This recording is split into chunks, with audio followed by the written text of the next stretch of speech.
Hi there. Welcome to. We have got a little kind of mini series going on Yep. about my counselling room. Now, this one I think will really interest Mm. people because it's kind of a bit of a chicken and egg situation. And the kind of question we're posing is: does your drinker need counselling for childhood issues before they can get sober? Yeah. It's one I'm asked a lot. Yeah. First of all, I think we have to establish the fact that people often drink through trauma. It does sometimes go through families, and Yeah. maybe there's a disposition if your parents were alcoholics. But of course, if they were alcoholics, it's been a very traumatic childhood. But you Yeah. can have drink kind of triggered by somebody's death or some sort of a financial crisis. So people use it as an anaesthetic, and so very definitely there's things feeding into that drink. Not everybody, not all problem drinkers No, have it that way. no. I mean, it's certainly that's a fairly classic sort of explanation of a drinker is that they have a traumatic past or traumatic present, maybe, Yes. But certainly something traumatic has happened and they use it as an anaesthetic. Yeah. I think some people just do a lot of partying when they're younger, get used to drink being around, and then find that they Absolutely. find it very hard to Absolutely. give it up. So, Yeah. we're not obviously talking about those sort of people. I think there is a danger of lumping, and I think this has happened a lot within and I'm not talking about people out there, I'm talking about researchers, Yes. have this habit of lumping all problem drinkers into the same category and seeing them in exactly as a homogeneous mass. Yeah. And I think that's part of the problem about why some of the research is at best iffy, Yeah. particularly the gene research. It's kind of because it's just not like that. So drink problems are as diverse as the people that are having them. Yeah, I mean there are certain patterns happen within when you see a problem drinker. Yes, you can recognise it. How can you recognise it? Because there are certain patterns, but how that pattern came to be is very diverse. There's lots of roots into it. Sure. Okay, just to just go to the root of the question, would I take on someone who's got a drink problem? The answer to that is no. I would send them to you. Yeah. Okay, now why is this important? Because this is an important thing. This is the chicken before the egg. So what if you're a drinker really is the best thing to do in terms of counselling? Okay, this is where it's quite interesting. The difference of approach. As you said, you keep saying I'm a behaviourist. Yes. Yeah. Whereas I think you spend more time in the past than I do, and I spend more time in the present. Yes. And there's a reason for that. It's because of the approaches that we have to take. Now, why would you not deal with all the sort of childhood trauma? No, sorry, there's a very short answer and a very slightly longer answer. Now, I'm going to do the slightly longer answer if you don't mind. I think one of the issues is that sometimes when we look at a childhood or we look at trauma, we're looking at it through the bottom of a glass. It's almost like a magnifying glass. All right. Yeah. I Get that. Yeah. So the trauma might actually be not quite as bad. I mean, I can tell you stories about my childhood, and I've told you stories about my childhood. But I could lay it on thick about how we had to, and growing up in Scotland, have to go away down to the outside toilet at the bottom of the garden in the winter, and sort of, oh, woe is me. But it wasn't like that. I had a happy childhood. Yes. But when I was drinking, and part of that was excuse, part of that was, get people to feel sorry for me, etc. But there are people who have genuine traumatic experiences, and we can't actually dismiss that. And I'm not dismissing that. That's not what I'm saying here. But the issue is that how you deal with this is that you have to process it. You have to process the past in the now. Yeah. And drink stops that. If you're kind of drinking or on a Drinking is hangover. actually like an anaesthetic. Yeah. Okay. So. And what it does is where you process these things are in the frontal lobes here. Right. Okay. You process here. This Sure. is where most of your activity takes place. Where does alcohol hit first? Right, okay. Correct, the frontal lobes. So if you look at people who are drunk, they make very bad choices very often. Why? Because they're intoxicated. So if you're intoxicated and trying to process the past, it doesn't work. And that's the issue. That's the real issue.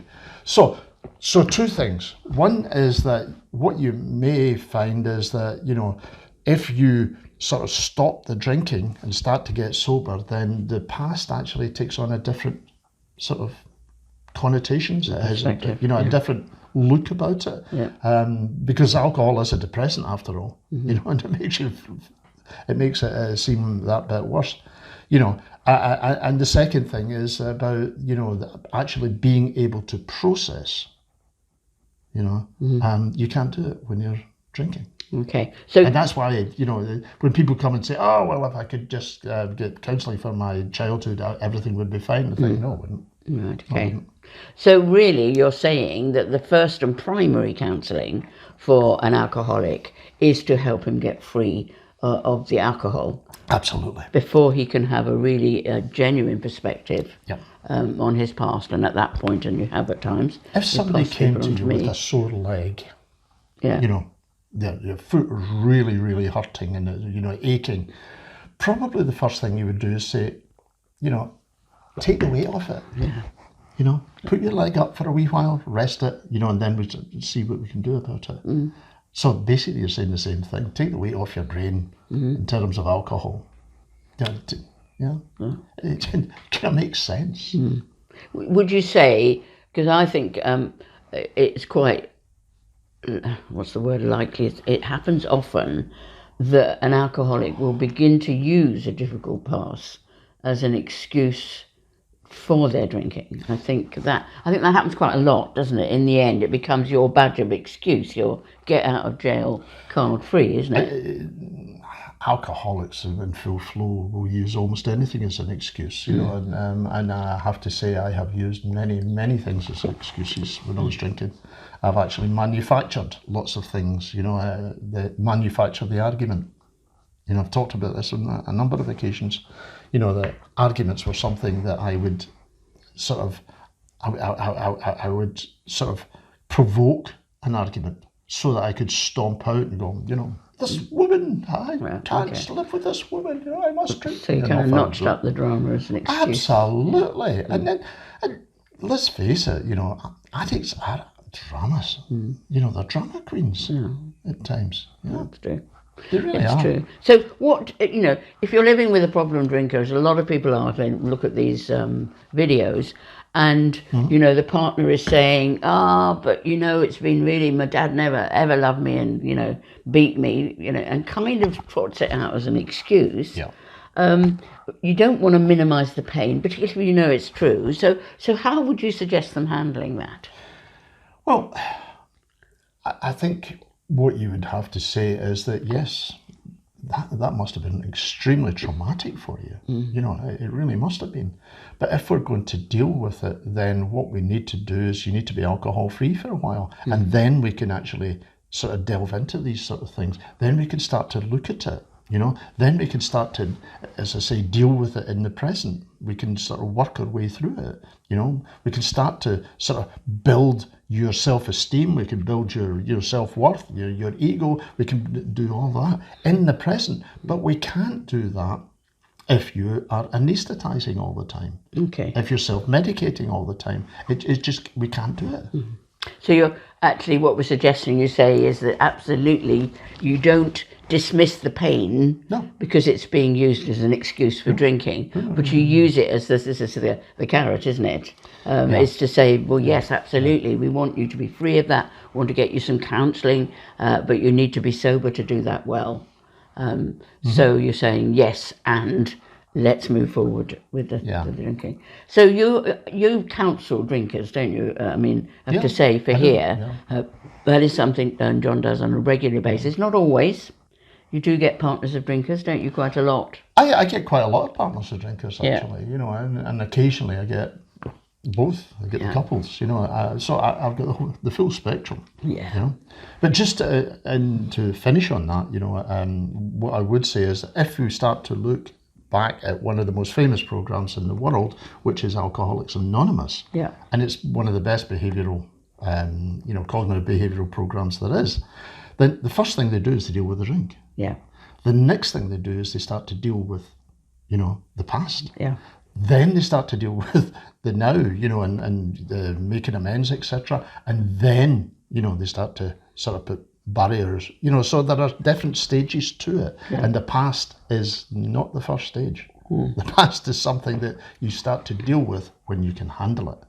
But you've got to put other things in place first. Right. So the short answer is that the counselling for the drinker is first of all for the addiction. Absolutely. And then counselling for the things that maybe cause the drink to become embedded in your life then can come later. Yeah.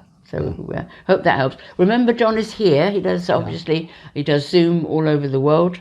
And works alongside people. And also remember, if you're a partner listening to this, there's Bottled Up for Drinkers, and that's something you can take your partner by the hand and say, well, I'm doing Bottled Up, why don't you do Bottled Up? We can do it together. So there are resources around you. Do use them. Go to AA, Al-Anon, anything that helps get the support that you need, because it is out there. Absolutely. Yeah, not as much as we'd like. No. Which is why we're doing this whole program. But it is out there. Your situation matters to us. I just want you to hear us today. We're doing this because we know you're going through it. We're doing it because we know you often feel isolated and alone. There's people out there, us at the moment, thinking about you, thinking about your situation. You're not alone. Just come, read, do the forum, get hold of John if you need to. Or me, because I can certainly work with partners of drinkers. Don't be alone, and just hear our love and our support for you in your situation, wherever you are in the world right now. We send you love, and we'll see you again soon. Bye-bye. Bye.